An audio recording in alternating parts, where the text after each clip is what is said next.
আসসালামু আলাইকুম ওয়া রাহমাতুল্লাহি ওয়া বারাকাতুহু। রহমতুল্লাহ বারাকাত। জি বলেন। শেখ কেমন আছেন? আমি আলহাসা সৌদি আরব থেকে। শেখ জি আলহাসা সৌদি আরব থেকে। যে শেখ, প্রশ্ন হলো, আমরা বিভিন্ন সোশ্যাল মিডিয়া দেখি মৃত ব্যক্তির কে গোসল দেওয়া এবং কবর খোলা নিয়ে বিভিন্ন ফজিলত বর্ণনা করা হয়। আসলে এই বিষয়ে আপনার কাছে জানতে চাই, মৃত ব্যক্তিকে গোসল দেওয়া এবং মৃত ব্যক্তির জন্য কবর খোলার ফজিলত কি সহিহ সুন্নাহ ভিত্তিক? জাযাকাল্লাহ খাইর, বারাকাল্লাহ ফিক।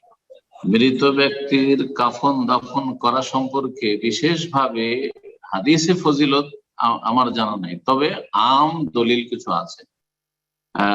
যে কোনো জনকল্যাণমূলক কাজে অংশ নেওয়া হচ্ছে সওয়াবের কাজ। কুল্লু মারুফিন সাদাকা, রাসূলুল্লাহ সাল্লাল্লাহু আলাইহি ওয়াসাল্লাম বলেছেন কুল্লু মারুফিন সাদাকা, প্রত্যেক কল্যাণমূলক কাজ হচ্ছে সাদাকা। তো আপনি একজন মৃত মানুষের সাথে কল্যাণ করলেন, তার কবর খনন করলেন, কেউ কেউ তার কাফন দাফনের ব্যবস্থা করলেন, কেউ তার গোসল দেওয়ালেন, কেউ তাকে কাঁধে করে নিয়ে গেলেন। মাইয়াতের এগুলো হক, মাইয়াতের এগুলো হক।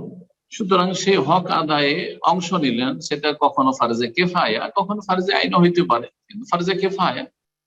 আর কিছু কিছু বিষয় রয়েছে যেগুলি হয়তো আপনাদের জন্য হয়তো ফরজে কেফায়া নয়, তার পরিবার, তার পরিবারের সদস্য যারা রয়েছে, যারা ধন সম্পদের ভাগ নেবে, তাদের দায়িত্ব, যেমন কাফনের খরচ, দাফনের খরচ যদি হয় তো সেটা ব্যয় বহন করতে হবে মাইয়াতের পরিত্যক্ত ধন সম্পদ থেকে। এটা হচ্ছে শরীয়তের বিধান, সেটা জনগণের উপর এই দায়িত্ব আসে না।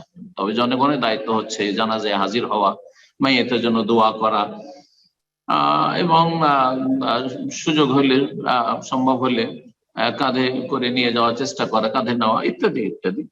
তো এগুলো জনকল্যাণমূলক কাজ, সুতরাং এর ফজিলত রয়েছে। যতটা সাদাকার ফজিলত থাকে, যতটা কল্যাণমূলক কাজে ফজিলত থাকে, যতটা মানুষের উপকারে আসলে কাজে থাকে। আহাব্বুন নাসি ইলাল্লাহ আনফাউহুম, আল্লাহর কাছে সবচেয়ে প্রিয় ওরা যারা মানুষের উপকার করে, জীবিত হোক অথবা মৃত হোক। আপনি মানুষের উপকার করলেন, আপনি জাযাকাল্লাহু খাইর।